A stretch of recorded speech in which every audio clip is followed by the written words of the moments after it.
Alright, welcome again to another tutorial of the topic complex numbers. So we are going to see a locus described by mapping a z-plane into a w-plane. So a z-plane ndo inakuwa na complex number x plus yi, manake imaginary axis ndo y-axis, alafu real axis ndo x-axis.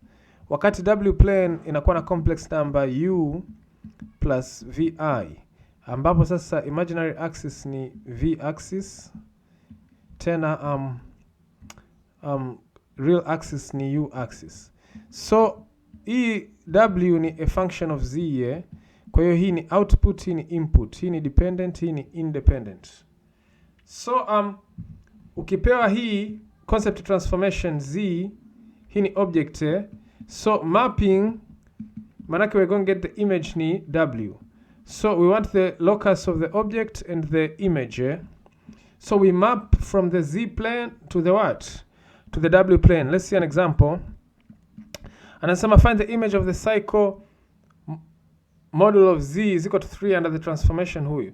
So kwanza the object, sindio, the object ni model of z, remember z ni x plus iy. Kwa the model of z ni the square root of x square plus y square sasana 3. Kwa hiyo hii ni x square plus y square sasana 9. So this is the equation of the cycle with center 0,0 na radius 3. Yeah, so this is the object. So hii ni object. Hii hapa See, the cycle center ni 0,0 na radius ni 3. So the radius is 3. Hii ni object. Sasa tunaifanyia transformation au mapping. So transformation, tunataka model of w image hiyo sana 2 model of z. So model of w itakuwa ni 2, model of z ni 3. Kwa hiyo model of w itakuwa sana 6. So remember now w sasa u plus iv. So model of w manake ni the square root of u square plus v squared. Hii ndo model of w sasa 6. So itakuwa u square plus v square sasa 6 squared. So this is also equation of a cycle.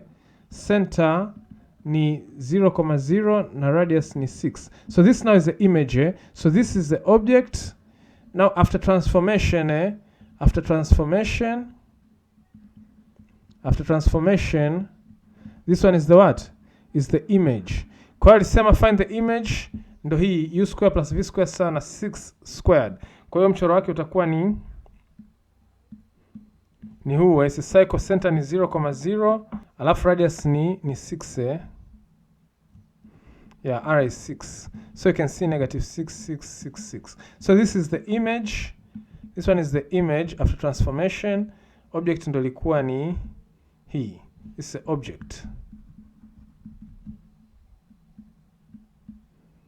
Let me say see you in the next tutorial.